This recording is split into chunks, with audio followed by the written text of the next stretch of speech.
Bonjour et merci de nous retrouver pour de nouvelles initiatives en Corrèze. Je reçois aujourd'hui Thierry Juclat qui a créé un groupe Facebook Solidarité Covid-19 Corrèze. Bonjour Thierry. Bonjour. Vous avez créé ce groupe le 15 mars, jour du confinement. Pour quelle raison ? Eh bien, parce que j'ai senti très tôt en fait que les acteurs économiques de la Corrèze allaient être en grande difficulté. Et au vu de ce qu'on pouvait voir, je veux dire, de la catastrophe, je veux dire, dans les autres pays européens, je pressentais qu'on n'était pas parti, je veux dire, pour 15 jours de confinement et que ça allait durer beaucoup plus longtemps. Donc, j'ai décidé de mettre le groupe Solidarité Covid-19 Corrèze en place le 15 mars, qui est un groupe qui est basé sur l'entraide et la bienveillance, où les principaux acteurs économiques, si vous voulez, donc de la Corrèze, peuvent mettre leurs annonces dessus et les gens, les Corréziens de l'autre côté, peuvent les consulter. Concrètement, qu'est-ce qu'on retrouve sur ce groupe ?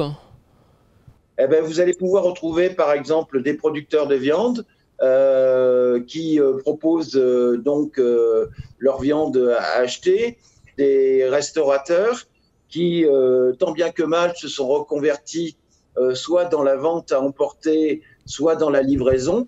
Depuis que le déconfinement a eu lieu, les annonces de coiffeurs, d'entreprises, ça c'est les annonces principales. Vous allez avoir aussi des informations locales sur le Covid-19.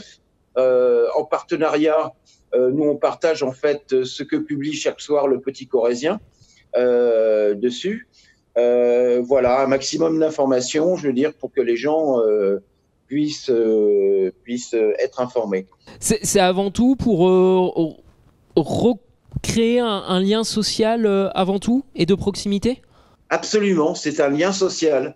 C'est un lien social avec l'idée de dire on consomme local, on consomme corrézien, de venir en aide, je veux dire, aux principaux acteurs économiques locaux. Aujourd'hui, le groupe il rassemble Oui. 5600 membres. C'est une surprise pour vous ? Ça a augmenté depuis l'autre jour. Donc oui, il y a 5800 personnes à peu près sur le groupe. C'est un groupe qui est très actif. Il y a énormément de commentaires. Donc il y a à peu près une centaine de publications par jour. Donc c'est quand même relativement important. C'est un groupe qui vit bien, qui fonctionne bien. Et donc aujourd'hui, avec le déconfinement mis en place depuis quelques jours, quel est l'avenir de cette page ? Je pense que le problème, je veux dire, des acteurs économiques de la Corrèze n'est pas résolu. Bien au contraire, ils ont accumulé, je veux dire, un tel retard, si vous voulez, au niveau de leur trésorerie. Ce n'est pas les petites aides que leur a octroyé l'État, 1500 € par là, 1000 € par là, suppression des charges pour toutes les entreprises qui ont moins de 10 salariés.